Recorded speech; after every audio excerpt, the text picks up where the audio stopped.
a tua igreja. Nós adoramos o teu nome. Tu és digno, Senhor, de receber toda a honra e toda a glória e toda a adoração. Que a igreja de Jesus diga glória a Deus e amém. E vamos aplaudir ao Senhor. Aleluia. Bem forte, meu irmão. Meus amigos, você que está aí na sua casa assistindo esse culto, seja muito abençoado em nome de Jesus, tá bom? Eu sou o seu irmão em Cristo, Alex de Lima, sou em primeiro lugar servo do Senhor Jesus. E pela graça, misericórdia do nosso Deus, eu fui levantado como pastor da Igreja da Graça de Deus aqui na cidade de São José dos Campos. Eu sempre começo aqui falando para você do nosso endereço. Nós estamos bem no centro da cidade, no Marco Zero, na Praça Padre João, número 200. Fica bem no centro da cidade, em frente ao terminal rodoviário central. E a nossa igreja abre todos os dias, pessoal. Você pode vir aqui na igreja de segunda a segunda, domingo a domingo, que a igreja está de portas abertas. Agora, se tem um dia que você não pode faltar na igreja, esse dia é domingo. Domingo é o dia do Senhor, é o dia dos filhos de Deus. E nós nos reunimos aqui sempre às 7, às 10, às 15 e às 18 horas. 7, 10, 3 e 18 horas, tá bom? Aqui, para nós agora, é o culto das 10 horas da manhã. Eu não sei se você vai assistir esse culto de manhã, de tarde, de madrugada. Eu sei que no horário que você assistir, certamente o Espírito Santo vai visitar você, vai falar ao seu coração e você vai ser abençoado, tá bom? Eu vou pedir para você também, quando você estiver assistindo, para você não reparar que o altar hoje aqui está com um cenário diferente. Eles até me deixaram meio escuro aqui em cima, mas é porque nessa quarta-feira próxima nós vamos ter uma reunião especial, nós vamos fazer uma celebração do Natal. Ah, pastor, mas crente celebra Natal igual o mundo celebra? Não. Negócio de Papai Noel, a gente não tem nada com isso não.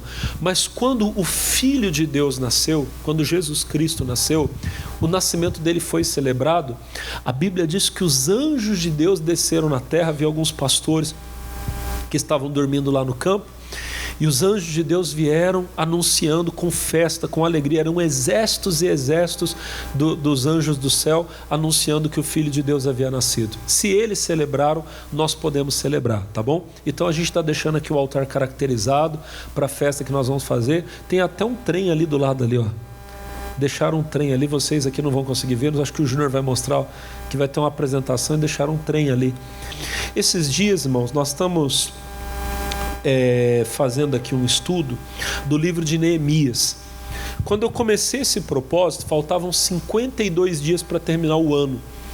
E foi em 52 dias que Neemias reconstruiu os muros de Jerusalém. Dentro desses 52 dias, eram 7 domingos. Então o que eu fiz? No primeiro, eu falei do capítulo 1 e do capítulo 2, depois capítulo 3, capítulo 4, 5 e 6, 7 e 8. Hoje nós vamos falar do capítulo 9, eu falei no culto anterior, vou falar com vocês agora do capítulo 10. E nós vamos terminar no último domingo, dia 28, no último domingo desse mês, falando do capítulo 13. Então cada domingo Deus está nos dando revelações aqui. E hoje para nós aqui, vamos lá, Neemias capítulo 10, em nome de Jesus. Abra sua Bíblia. Glória a Deus.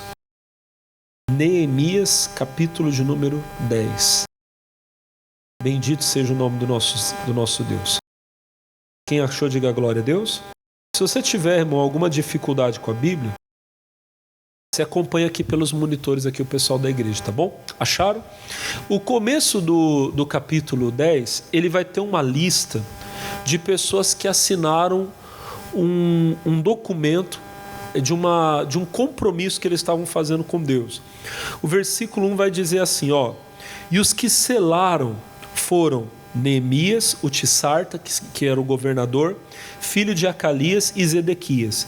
E aí vai começar uma lista, amém? São citados vários nomes aqui, e a gente vai pular esses nomes, viu, pessoal? Nós vamos pular do versículo 2 até o 27, e nós vamos para o versículo 28, amém?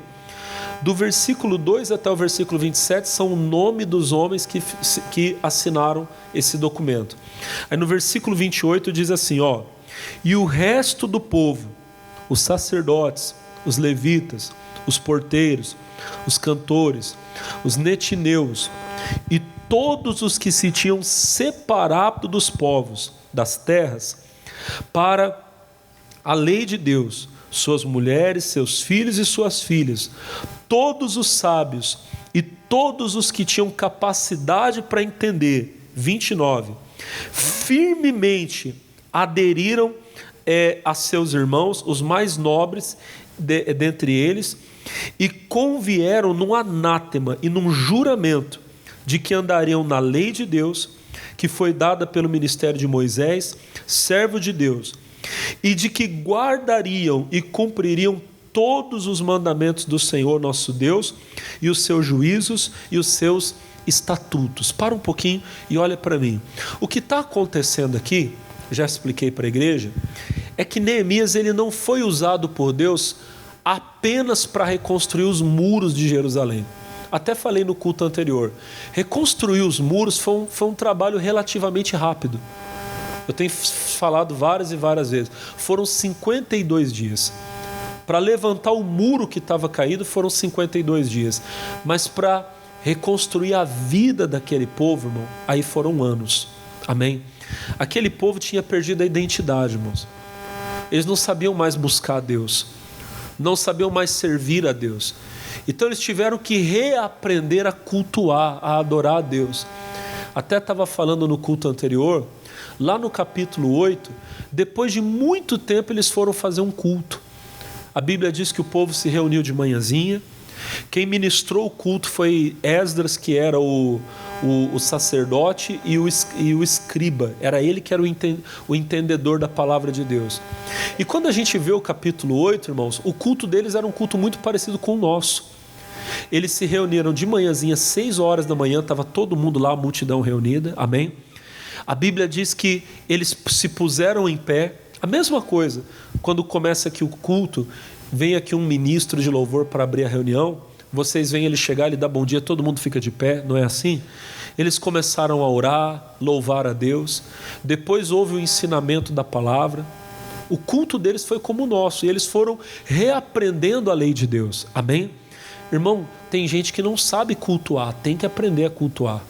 Tem que chegar um momento que para você, o culto a Deus, a adoração a Deus, tem que se tornar uma coisa normal, natural. Inclusive, irmão, o culto é uma coisa que todos nós deveríamos praticar na nossa casa. Reunir a nossa família, é claro que aqui o culto na igreja, ele é um culto mais, como é que eu vou dizer assim, ele por ser um culto maior, às vezes ele é mais elaborado, a gente tem banda que abre o culto, tem pessoas que têm os ministérios, amém? E a gente recolhe as ofertas, tem muita coisa que a gente faz aqui. Mas você na sua casa pode aderir a um modelo de culto mais simples, mais rápido, mas você pode fazer também. De todo dia reunir a sua família, vocês juntos cantarem um louvor a Deus, 2, amém? Pastor Alex, lá em casa ninguém canta. Não, daí não é problema, você coloca um CD, põe aquele hino lá que você gosta lá. Hoje em dia não é nem CD, você toca no celular, né? Você já deixa ali no ponto ali, toca aquele hino que você acha bonito, todo mundo fecha os olhos, adora a Deus. Aí depois todo mundo senta. Aí às vezes o pai vai ler um versículo, uma palavra, vai explicar, às vezes a mãe, às vezes até o filho. O pai dá a oportunidade, hoje é o fulano que vai dar uma palavra para nós aqui. Irmão, a igreja tem que praticar isso, isso é importante, amém? Ali era um culto público, mas todos nós temos que ter o nosso momento de culto a Deus, de adoradores a Deus. Aí eles foram reaprendendo ali a cultuar a Deus. Aí a gente viu no capítulo 9, que foi o capítulo anterior, que eu falei no outro culto, que o povo se reuniu no outro dia para jejuar, amém? E se humilhar diante de Deus e confessar os seus pecados.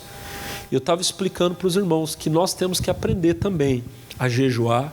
O crente tem que aprender, eu não vou explicar tudo de novo, senão vai tomar muito tempo, mas estude sobre o jejum, ore sobre o jejum, porque o jejum ele é importante. O Senhor Jesus, lá em Mateus, no capítulo 17, ele diz que tem castas de demônios que só saem com jejum. Não é que o jejum expulsa o demônio, não. Mas o jejum capacita você, ele te fortalece. Lá em Lucas, no capítulo 5, a Bíblia fala que os discípulos de João chegaram em João e perguntaram para Jesus: Mestre, por que é que nós, discípulos de João Batista, nós jejuamos, os fariseus jejuam e os seus discípulos não jejuam? E a resposta de Jesus é muito importante. Jesus diz assim, os filhos das bodas não devem jejuar enquanto o noivo está presente. O filho da boda é o convidado da festa. Imagina que é a sua festa de casamento e você me convida, eu sou um convidado. Aí chega na hora, você preparou tudo com carinho, eu me sento na mesa e eu digo para você, eu não vou comer não porque eu estou no jejum. Mas hoje não é dia de jejuar, hoje é dia de festa. Amém? O jejum, pessoal, Jesus explicou que ele deve ser feito quando o esposo é tirado.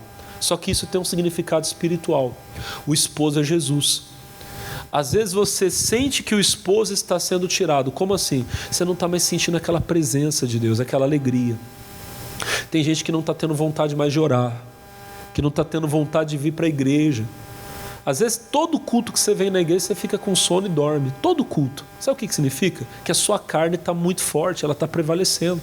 Está na hora de você jejuar para quê? Para você vencer a força da carne, o poder da carne. Amém? E aí você vai, olha para mim, você vai jejuando, você vai se consagrando. Aquilo que você não estava conseguindo fazer, você vai conseguir voltar a fazer. Você vai voltar a ter força para orar, para ler a Bíblia, para assistir os cultos. Amém? No dia que você sente que está bem, pastor, eu estou vindo para a igreja sem dificuldade, eu estou orando. Não é que você não pode jejuar. Você pode, amém? Mas quando você vê que você está fraco, não está conseguindo orar, não está tendo vontade de vir à igreja, aí você sabe, é hora de orar. Agora eu preciso, melhor dizendo, preciso jejuar, amém? A carne está prevalecendo, o homem exterior está prevalecendo. Vou jejuar, ele não pode vencer não, amém, igreja? Então eles se reuniram para jejuar, para se humilhar diante de Deus. A Bíblia diz que aquele que se exalta será humilhado, aquele que se humilha, o Senhor vai exaltá-lo. E eles fizeram confissão pública dos seus pecados diante de Deus. Sempre que você estiver na presença de Deus, irmão, você deve olhar para a sua vida. O apóstolo Paulo escreveu lá em 1 Coríntios capítulo 11, examine-se o homem a si mesmo. Eu tenho que fazer um exame. Será que eu fiz alguma coisa contra Deus? Se eu fiz, eu vou confessar a Deus o meu pecado e vou pedir perdão. Se eu pequei contra o meu próximo, contra o meu irmão, eu vou procurar o meu irmão, vou confessar o que eu fiz para ele e vou pedir perdão a ele. O apóstolo João escreveu, 1 João capítulo 1, versículo 8. Ele diz assim, se dissermos que não temos pecado, enganamo-nos a nós mesmos e a verdade não está em nós. Versículo 9. Se confessarmos os nossos pecados, Ele é fiel e justo para nos perdoar os pecados e nos purificar de toda injustiça. Quando você confessa o pecado a Deus, seu pecado é perdoado. A Bíblia diz que através do arrependimento e pela verdade. Quando você fala a verdade, aquele pecado deixou de existir. Diga amém.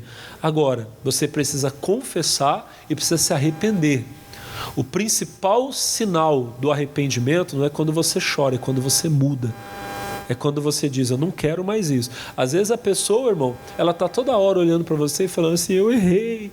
Mas ela também não quer largar aquilo que é errado. Não abre mão, não pode. Amém? Eu vi falar que tem um lugar, pessoal, que eles costumam fazer... acho que foi um pastor amigo meu que me contou. Que eles costumam caçar acho que é macaquinho. E a técnica deles para caçar... Escuta, parece bobeira, mas olha para você ver. Diz que a técnica deles para caçar o macaquinho é muito simples. Eles colocam uma armadilhazinha e ali eles colocam uma frutinha, alguma coisa. O macaquinho, na hora que ele vai, ele põe a mão para pegar, quando ele fecha a mão, ele já não consegue tirar mais. Né? Só que olha para o pastor, para ele conseguir tirar a mão, ele só tinha que fazer o quê? Abrir a mão. Mas ele não tira, porque ele não quer soltar aquele negócio que ele pegou, amém? Tem um monte de gente que está do mesmo jeito, irmão. Ela quer se libertar, mas ela não quer o quê? Soltar o que é errado, amém? A pessoa quer ter paz, mas não quer abrir mão daquilo que está tirando a paz dela. Você está preso.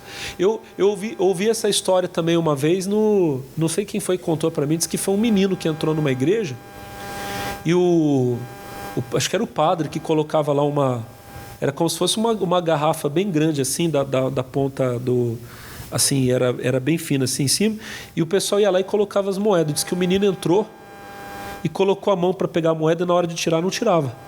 Alguém já ouviu essa história? Aí disse que o padre viu, foi lá, ficou bravo, e o menino não conseguia tirar a mão. Aí chamaram o pai do menino. O pai do menino falou, ô meu filho, você está aí com a mão presa e tal, é só abrir, mas pai, mas eu não posso abrir, que senão a moeda cai. Às vezes a pessoa não quer abrir mão daquilo que é errado, né, irmão? Abre mão para você ser livre em nome de Jesus, diga amém. Aí a gente chega, pessoal, no capítulo de número 10 que eu falei com vocês. O povo agora, olha para mim, eles se reuniram para reafirmar a aliança. Primeira coisa, eles fizeram um documento e todo mundo assinou, desde o governador, todos os homens que eram importantes, eles foram assinando, aonde eles faziam um compromisso de obedecer à lei de Deus. Amém? Sabe o que eles estavam fazendo? Renovando a aliança, renovando o pacto deles com Deus. Aqui no Brasil a gente tem um costume, a pessoa quando ela é casada, vai passando alguns anos, ela vai comemorando algumas datas especiais, não é assim? O casal, quando eles fazem 25 anos de casado, eles celebram bodas de prata. E com 50 anos, é bodas de ouro. Amém? Então, tem irmãos aqui que já celebraram bodas de prata, alguns aqui talvez até bodas de ouro.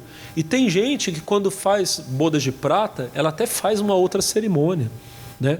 Tem gente que praticamente casa de novo, né? Põe tapete vermelho e entra na igreja.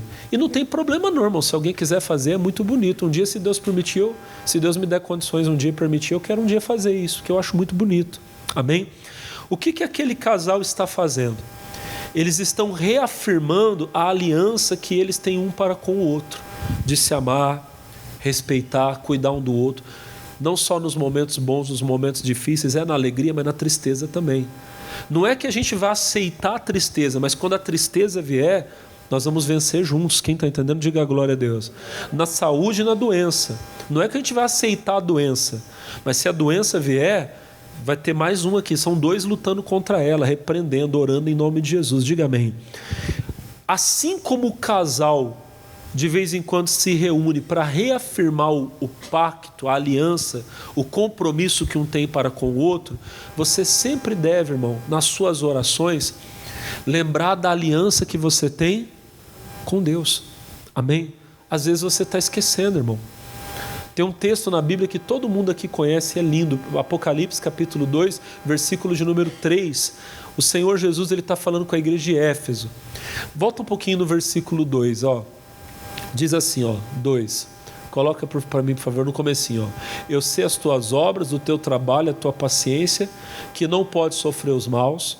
Puseste a prova os que dizem ser apóstolos e não são, e tu os achaste mentirosos. 3, sofreste, tens paciência e trabalhaste pelo meu nome e não te cansaste. Aqui é tudo que o Senhor Jesus estava vendo de bom na igreja de Éfeso. Ele diz, vocês são trabalhadores, vocês são dedicados, vocês não aceitam aquilo que é errado. Só que quando chega no versículo 4, ele diz assim, ó, tenho porém contra ti que deixaste o teu primeiro amor. Versículo 5, lembra-te pois de onde caíste, arrepende-te e pratica o quê? As primeiras obras. Aqueles irmãos da igreja de Éfeso, apesar deles estarem vivendo como igreja, trabalhando, fazendo tudo direito, havia um primeiro amor que eles tinham deixado, que eles tinham perdido. O Senhor Jesus disse, vocês têm que se lembrar de onde vocês caíram e voltar a praticar as primeiras, ou seja, voltar lá no começo. O casal de vez em quando precisa parar, olhar e falar, peraí, nós deixamos de ser namorados. Não pode. Casamento não é profissão, não é trabalho. Eu estou cumprindo meu papel. Não. Tem que haver amor. Se esse amor se perdeu, está na hora de eu buscar de Deus. A Bíblia diz que sem lenha o fogo apaga. O fogo está apagando, põe lenha. Vamos buscar. Tem que voltar a ter carinho, voltar a ter atenção, respeito. O respeito está indo embora, mas a paixão vai também. Não, vamos ver aqui aonde que eu não estou te respeitando, aonde que eu não estou te entendendo, aonde que nós não estamos sabendo conversar. Amém? Lembrar da aliança que tem para com o outro. Um dia eu estava assistindo um filme, pessoal, eu não lembro mais o nome dele, mas esse filme é muito bonito. É um filme cristão. E a parte que eu queria falar é exatamente por causa dessa renovação de aliança. Porque a história é a seguinte, um homem era casado, amava a esposa dele, só que de repente a esposa dele começou a ter um problema. Ela começou a ter uma enfermidade, ela começou a ter como se fosse uma demência. Daqui a pouco ela não lembrava de mais ninguém. E nisso, ele ainda se sentindo um homem jovem, forte, ele começou a conhecer uma outra pessoa. já estava tendo até sentimento pela outra pessoa. Só que daí convidaram ele para ir num culto de um homem de Deus, um pregador chamado Billy Graham, que foi, para quem conhece, foi o maior evangelista da última geração, um grande homem de Deus. E na hora que o Billy Graham estava pregando, ele entendeu: eu tenho uma aliança com a minha esposa que eu não posso quebrar. Aí ele entra em casa, ela está lá, meus irmãos, ela já não sabia mais nada, ela já não reconhecia mais ninguém, só que ele pega na mão dela, ele coloca a aliança no dedo dela e fala: eu prometo te amar, te respeitar, na alegria, na tristeza, amém? Olha que bonito. Não importa a luta que venha, eu tenho que lembrar da minha aliança, a aliança com a minha esposa, mas também a aliança com o meu Deus. Você tem uma aliança com Deus. Observa na tua vida se tem alguma coisa que você perdeu o primeiro amor, que você não está guardando, que você não está obedecendo mais, que você fazia com alegria e hoje você nem faz mais. Quando faz com tristeza. Tem gente que tinha tanta alegria de chegar aqui na igreja e dar uma oferta. Às vezes hoje, quando faz, tem que fazer o que? Tem que dar. Não, irmão, servir a Deus com alegria. Amém? Aquele povo se reuniu para renovar a aliança. E dentro dessa aliança que eles estavam renovando com Deus, havia 3 pontos aqui que eu quero chamar, se der até 4, mas 3 pontos principais aqui, ó. Capítulo de número 10, o versículo de número 30. Eles dizem assim, ó: que não daríamos as nossas filhas aos povos da terra, nem tomaríamos as filhas deles para os nossos filhos. Primeira coisa, que eles estavam, era um juramento que eles estavam fazendo diante de Deus. Primeira coisa, que eles não aceitariam que as filhas deles se casassem com os estrangeiros, nem os filhos. Amém? Hoje, para nós, na nova aliança, isso tem um significado especial. Aquele povo, o povo de Israel, eles se casavam dentro do mesmo povo. Quem é de Israel casa com quem é de Israel. E tem um detalhe: cada família dentro da sua tribo. Quando uma tribo, alguém de uma tribo casava com uma pessoa de outra tribo, como é que fala? A herança da pessoa era até diminuída. Então era uma coisa muito séria. Hoje, na nova aliança, nós somos a igreja do Senhor, amém? Nós não somos um povo de um único lugar, nós somos um povo espalhado por toda a terra. Diga glória a Deus. Então, se alguém aceitar Jesus lá no Japão, se tornou meu irmão, é do mesmo povo que eu. Uma pessoa se converte lá na África, passou a ser da minha família, da família do povo de Deus. Diga amém. Então a questão agora não é mais estrangeiros com relação à nacionalidade, mas é estrangeiros com relação à fé. Filho de Deus casa com filha de Deus. Vocês entenderam, meus irmãos? Quem entendeu, diga amém. Uma moça da igreja, ela deve procurar um rapaz da igreja para se casar com ela. O rapaz da igreja deve procurar uma moça da igreja. Se vai ser brasileira, japonesa, se vai ser da África, se vai ser da Europa, não importa. Mas tem que ser alguém da mesma família, alguém que é de Deus. E mesmo, olha para o pastor, e mesmo quando eu falo igreja, eu falo ministérios diferentes, os dois precisam sentar e ter uma conversa séria. Porque às vezes, até na questão dos costumes, podem haver divergências que vão trazer problema depois. A fé que os dois vão compartilhar tem que ser a mesma fé. Amém, meus amados? Uma pessoa de Deus, ela nunca deveria se casar com alguém que não é de Deus. Pastor, se uma mulher da igreja, ela casar com um homem do mundo, ela está pecando? Eu vou dizer para você o seguinte: se ela viver sem ser casada, ela está pecando. Porque fora do casamento, quando duas pessoas coabitam, elas estão praticando um pecado chamado fornicação, que é um tipo de prostituição. Eu sempre cito aqui para vocês 1 Coríntios capítulo 7, eles vão colocar ali para mim. Paulo diz assim: quanto ao que me escrevestes, bom seria que o homem não tocasse em mulher. Quando fala tocar de maneira íntima, tá? O homem só pode tocar intimamente numa mulher, uma mulher só pode tocar intimamente no homem dentro do casamento. Fora do casamento não pode tocar. Pastor, mas a gente é namorado há 10 anos, não importa. Ela não é sua esposa, ele não é seu marido. Você não tem direito a acessar o corpo daquela pessoa. Aí ele vai dizer assim, versículo 2: por causa da prostituição, ou seja, para não viver em prostituição. Cada um tem a sua própria mulher e cada um tem o seu próprio marido. Aí o versículo de número 3 vai dizer assim: o marido paga a mulher a devida benevolência e da mesma sorte a mulher ao marido. Amém. Tem que estar dentro do casamento. Dentro do casamento os dois podem se unir. Diga amém. Aí, se uma mulher de Deus se casa com um homem que não é de Deus, ou um homem de Deus se casa com uma mulher que não é de Deus, casando, ela não está vivendo em pecado, não está em fornicação, porque está casada. Quem está entendendo, diga amém. Mas é o que eu falei para você agora há pouco. Como ela está vivendo com alguém que não tem a mesma fé, que não tem os mesmos costumes, que não tem o mesmo entendimento da vida, ela vai passar por lutas. Às vezes até quem é de Jesus, que tem a mesma fé, passa por luta. Amém ou não? Uma vez eu vi um pastor, sinceramente eu não lembro o nome dele. Se eu lembrasse, eu citaria aqui. Mas eu vi um pastor falando assim, ó: a vida é como subir a montanha. Quando você tem uma pessoa para dar a mão para você e falar, deixa eu te ajudar, é mais fácil, diga amém. Mas tem gente que está subindo a montanha e ainda tendo que puxar um peso. Tem mulher que está subindo a montanha e tendo que puxar o marido. Tem marido que está subindo tendo que puxar a mulher. Por quê? Porque casou com alguém que não é da mesma fé. Entrou em jugo desigual. Amém?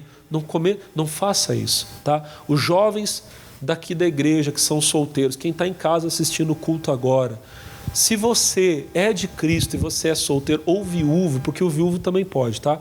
A Bíblia inclusive fala, 1 Coríntios capítulo 7, só esqueci o versículo, mas eu acho no minuto aqui, ó. É bom para vocês entenderem aqui o assunto, ó. Capítulo 7, fala do viúvo, é 1 minuto aqui eu acho, ó. Capítulo 7, versículo 39, ó. A mulher casada está ligada pela lei todo o tempo em que o marido vive. Tem gente, eu já ouvi gente falar assim: eu sou viúva de marido vivo. Por quê?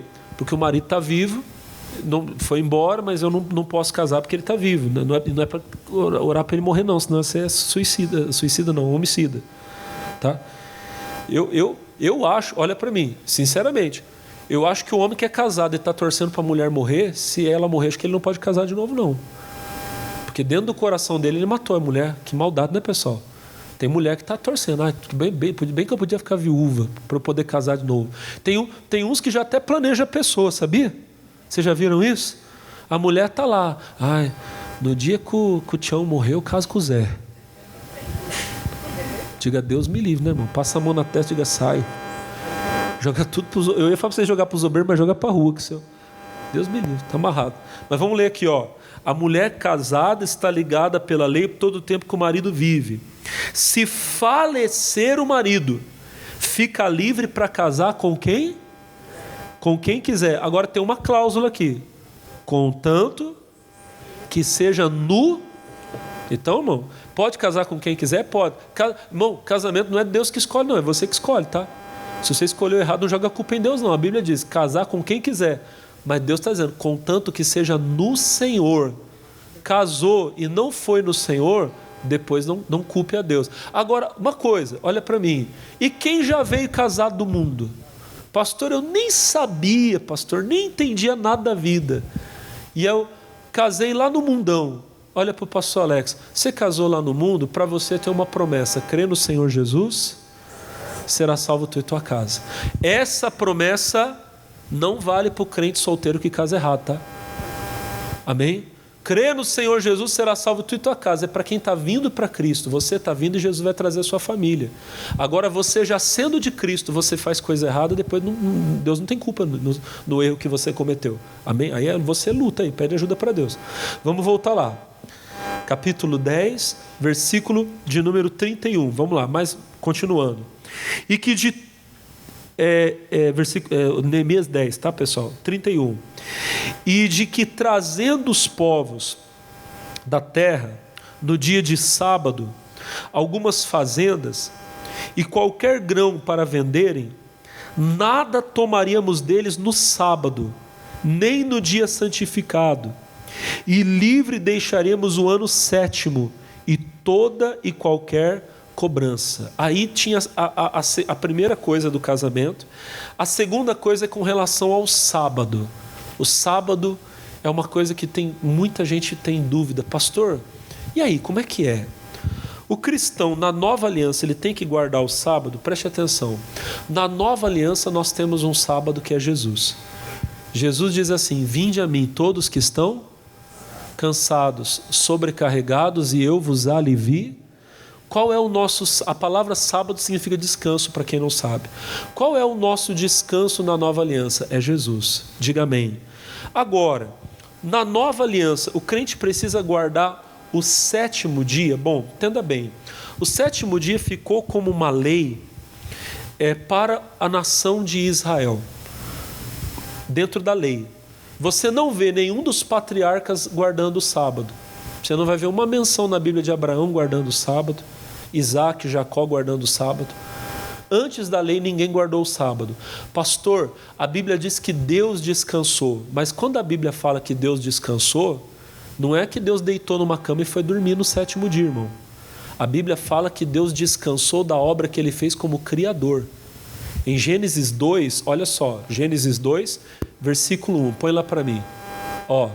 Assim os céus, a terra e todo o exército foram acabados, e havendo Deus acabado no dia sétimo a sua obra que tinha feito, descansou no sétimo dia de toda a sua obra que tinha feito. Versículo 3, e abençoou Deus o dia sétimo, santificou, porque nele descansou de toda a sua obra que criara e fizera. Se você pegar esse versículo na Almeida Revista Atualizada, põe o versículo 3 na ARA, ou na RA para mim.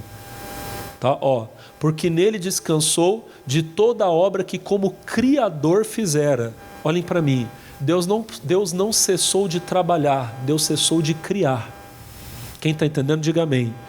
Ele criou até aquele período, e então entrou no sétimo dia. Eu vou falar para você que nós estamos no sétimo dia de Deus, porque um dia para Deus é como 1000 anos. Quem está entendendo, diga amém. Desde que o Senhor cessou a criação, nada novo apareceu. Amém, irmãos? Não existe, olha para o pastor, não existe ninguém que tenha documento dizendo de uma nova espécie que surgiu. Eles descobrem coisas que já haviam sido criadas, mas nada novo que apareceu. Por quê? Porque tudo que está criado, tudo que existe já está criado. Diga glória a Deus. Desde então o Senhor não criou nada. Aí vai ter gente lá que vai falar da teoria da evolução. Não existe nenhuma prova de macroevolução.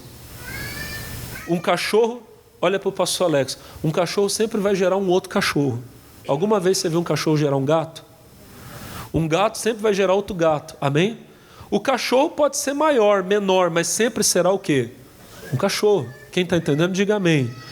É comprovado, olha para o pastor Alex, é comprovado que a população, por exemplo, brasileira, de uns anos para cá, isso aqui que eu estou falando é documentado, é comprovado que a população brasileira de uns anos para cá, ela aumentou em estatura, em longevidade. Na época dos meus avós, eu acho que a média de vida de um adulto aqui no Brasil devia ser de 60 e poucos anos. Hoje você vê facilmente as pessoas chegando nos 80. Amém ou não? Talvez numa outra época, um homem de 1,70 m e pouco, ele era considerado alto. Hoje você vê um monte de jovem com 1,90 m indo para 2. Por quê? Porque está mudando a alimentação. Amém? Nós temos recursos, nós temos acesso a recursos de coisas que nós não tínhamos antes. Isso vai fazendo a pessoa ficar mais forte, viver mais, crescer mais. Quem está entendendo, diga glória a Deus. Mas a questão é, ainda que a gente evolua em alguma coisa, nós continuamos sendo o que nós somos. Então não existe uma prova de macroevolução, existe microevolução. Alguém cresce um pouquinho, aumenta, vai morar numa outra região, com o tempo a pessoa vai ficando mais morena, toma mais sol, mas nós só podemos ser aquilo que nós somos. A questão é, tudo que Deus criou já está criado. Deus não criou mais nada. Então no sétimo dia Deus não parou de trabalhar, Deus parou de criar. Amém? Quem entendeu, diga glória a Deus. Uma vez foram brigar com Jesus porque Jesus curou um homem no sábado. Jesus disse, meu pai trabalha até agora e eu trabalho também. Em outras palavras, Jesus disse, meu pai nunca parou de trabalhar. Meu pai não deitou numa cama no sábado e foi dormir. Quem está entendendo, diga glória a Deus. Então, O sétimo dia era uma ordenança dentro da lei de Moisés. Você não vê ninguém antes da lei guardando. E depois da lei, no tempo da graça, para nós, o sábado, como dia, ele se tornou uma questão de consciência. Em Romanos 14, vai lá para mim. Romanos 14, versículo 1. Põe na revista corrigida mesmo, tá bom? Quanto ao que está enfermo na fé, recebei-os não em contenda sobre dúvidas, porque um crê que de tudo se pode comer, e o outro que é fraco come legumes. O que come não despreze o que não come, o que não come não julgue o que come, porque Deus o recebeu por seu. 4. Quem és tu que julgas o servo alheio? Para o seu próprio Senhor ele está em pé ou cai, mas estará firme, porque poderoso é Deus por firmar. Agora olha o 5. Um faz diferença entre dia e dia, outro julga iguais o quê? Todos os dias. Continue lendo, continua o texto para mim. Cada um esteja inteiramente seguro no seu próprio ânimo. 6. Aquele que faz caso do dia, para o Senhor o faz. O que come, para o Senhor come, porque dá graças a Deus. Você vê claramente a Bíblia dizendo que se a pessoa guarda um dia e ela faz para Deus, amém. Só que ela não pode brigar com aquele que não guarda. Na nova aliança ficou claro para nós, amém? Pastor, o senhor guarda o sábado? Eu guardo sábado, domingo, segunda, terça, quarta. Todo dia eu descanso no Senhor. Todo dia eu busco a Deus, diga amém. Para mim todos os dias são iguais, amém? Todo dia é dia de adorar a Deus, amém, pessoal? Amém? Olha aí pro irmão, pergunta para ele, e você, irmão? Amém? Agora, não adianta nada você ficar dormindo sábado o dia inteiro lá, isso aí não é isso que está fazendo você agradar ou desagradar a Deus, tá bom, pessoal? A última coisa que eu quero ler aqui, continuando aqui para nós, versículo, vamos ler mais um pouquinho, versículo de número 32. Deixa eu ver só a hora, porque senão eu vou extrapolar o horário. Também sobre nós pusemos preceitos, impondo-se cada ano a terça parte de um ciclo para o ministério da casa do nosso Deus, para os pães da proposição, para a contínua oferta de manjares, para o contínuo holocausto dos sábados, das luas novas, da festa solene, para as coisas sagradas, para o sacrifício do pecado, para reconciliar Israel e para toda a obra da casa de Deus. Aqui são as ofertas que eles iam levar ao templo. Todo mundo estava fazendo uma aliança. Vamos continuar ofertando. Diga amém. Versículo de número 34. Também lançamos sortes entre os sacerdotes, levitas, o povo, acerca das ofertas da lenha que se havia de trazer à casa de Deus, segundo a casa dos nossos pais, a tempos determinados de ano em ano, para se queimar sobre o altar do Senhor, nosso Deus, como está escrito na lei. 35. E que também traríamos as primeiras novidades da terra, os primeiros frutos. Aí o versículo 36 diz assim, os primogênitos dos filhos, do gado, como está escrito na lei, primogênito das vacas, das ovelhas, traríamos a casa do Senhor aos sacerdotes que ministram. Versículo de número 37. E as primícias da nossa massa, da oferta alçada, fruto de todas as árvores, o mosto, o azeite, traremos aos sacerdotes, as câmaras da casa do nosso Deus, e os dízimos da nossa terra aos levitas. E os levitas pagariam os dízimos em todas as cidades da nossa lavoura. Aí o versículo 38 ainda fala mais sobre o dízimo.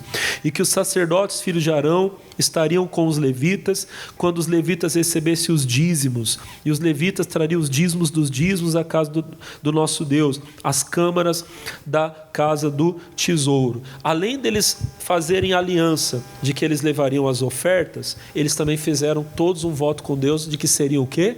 Dizimistas. Aí alguém vai dizer para mim assim, pastor, o sábado deixou de valer na graça, o dízimo também deixou. O dízimo não, por quê? Porque o dízimo não pertence à lei.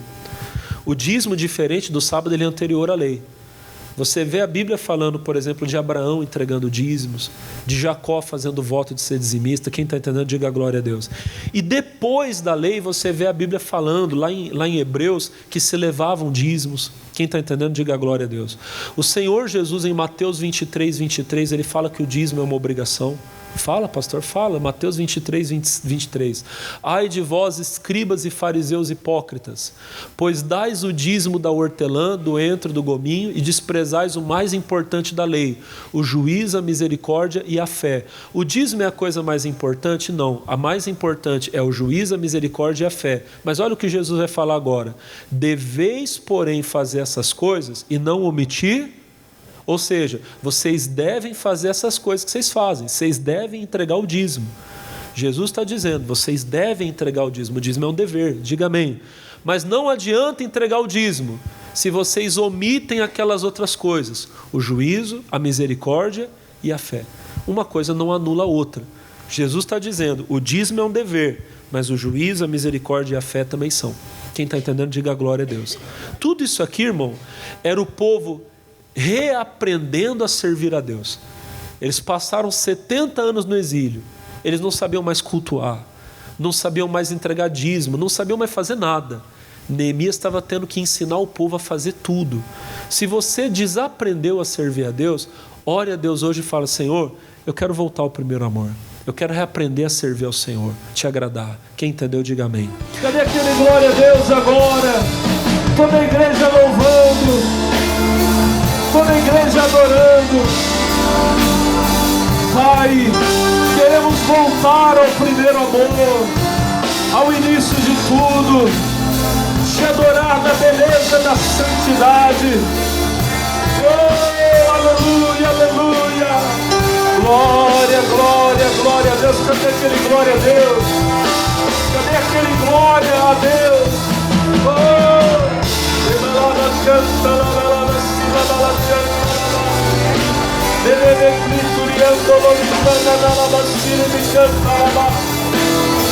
aleluia, aleluia, aleluia, aleluia, aleluia. Oh, glória, glória, glória. Pode adorar a Deus. Pode louvar o Senhor. Tu és lindo, tu és santo. Não há outro como tu, Senhor. Ah, oh, glória a Deus. Obrigado, Senhor.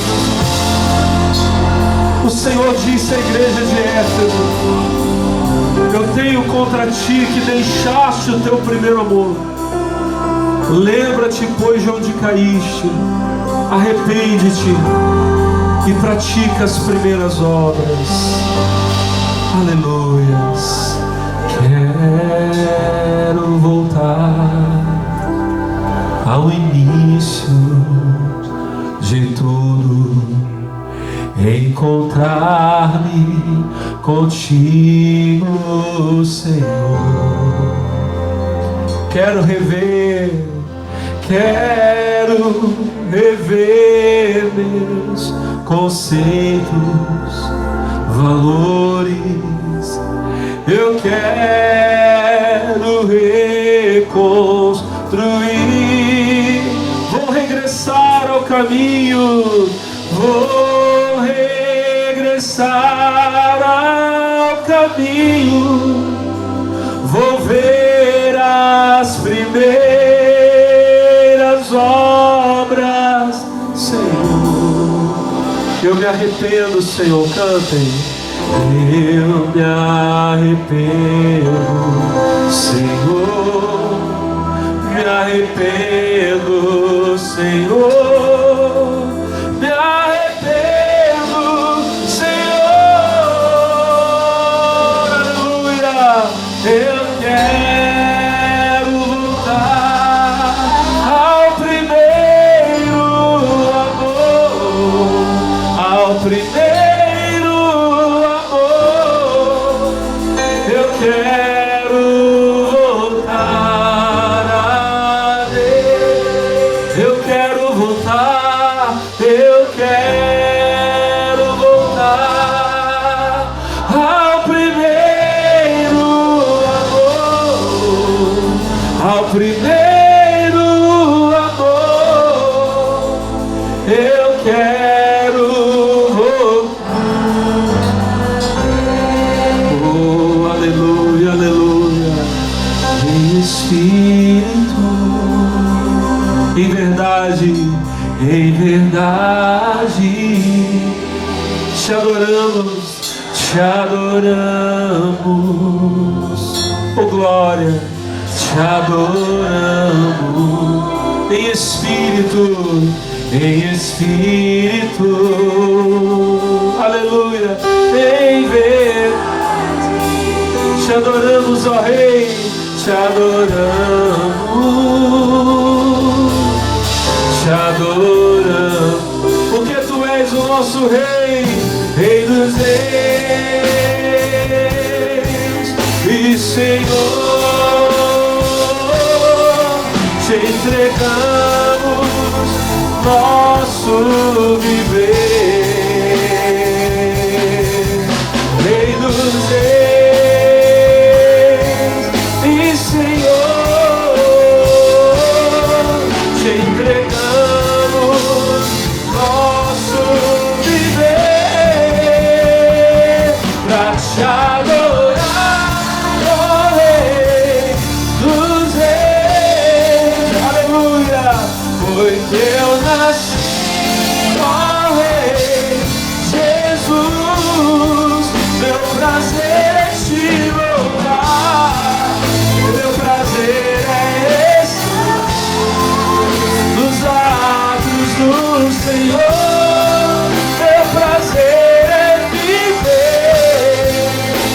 na casa de Deus, onde flui o amor pra te adorar, pra te adorar, ó Rei dos Reis. Foi Teu nascido, ó Rei Jesus. Meu prazer é te louvar, meu prazer é estar nos atos do Senhor. Meu prazer é viver na casa de Deus, onde flui o amor. Aleluia, aleluia, aleluia, aleluia, aleluia. Meu prazer é te louvar, meu prazer é te adorar, meu prazer é estar contigo para sempre, meu Senhor. Oh, alababa, chorababa, canta, alabá. Eu quero estar, Senhor, eu quero estar nesse lugar de comunhão, nesse lugar de adoração, de louvor, porque eu te amo. Oh, uma coisa eu peço ao Senhor, e eu a buscarei, que eu possa estar na Tua casa todos os dias da minha vida. Oh, eu encontrei o meu lugar, eu encontrei o meu lugar nos Teus altares. Até o pardal encontrou uma casa e a andorinha fez o seu ninho na casa de Deus. E eu encontrei o meu lugar.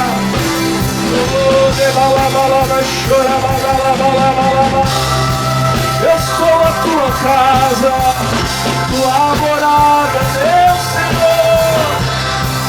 Aleluia, aleluia. Cadê aquele grito de glória a Deus?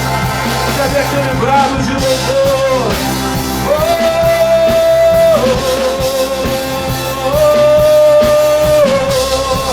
aleluia. Levante as suas mãos. Oh, glória a Deus, te louvamos. Adorar é o que sei, adorar é o que sou. Nada pode calar um adorador. Não existem prisões que contenham a voz de quem te adora, ó Senhor. Adorar é o que sei, adorar é o que sou. Nada pode calar o Não existem prisões que contenham a voz de quem te adora, Senhor.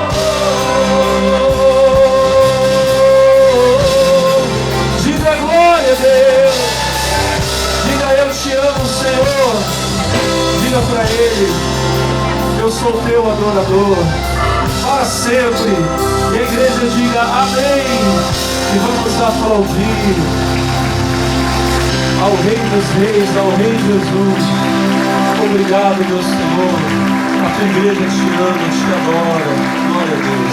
Irmão, você que assistiu esse culto em casa, Que o Espírito Santo continue visitando você com graça, com poder, e você seja mais e mais abençoado em nome de Jesus, tá bom? Fica com Deus em nome de Jesus. Glória a Deus.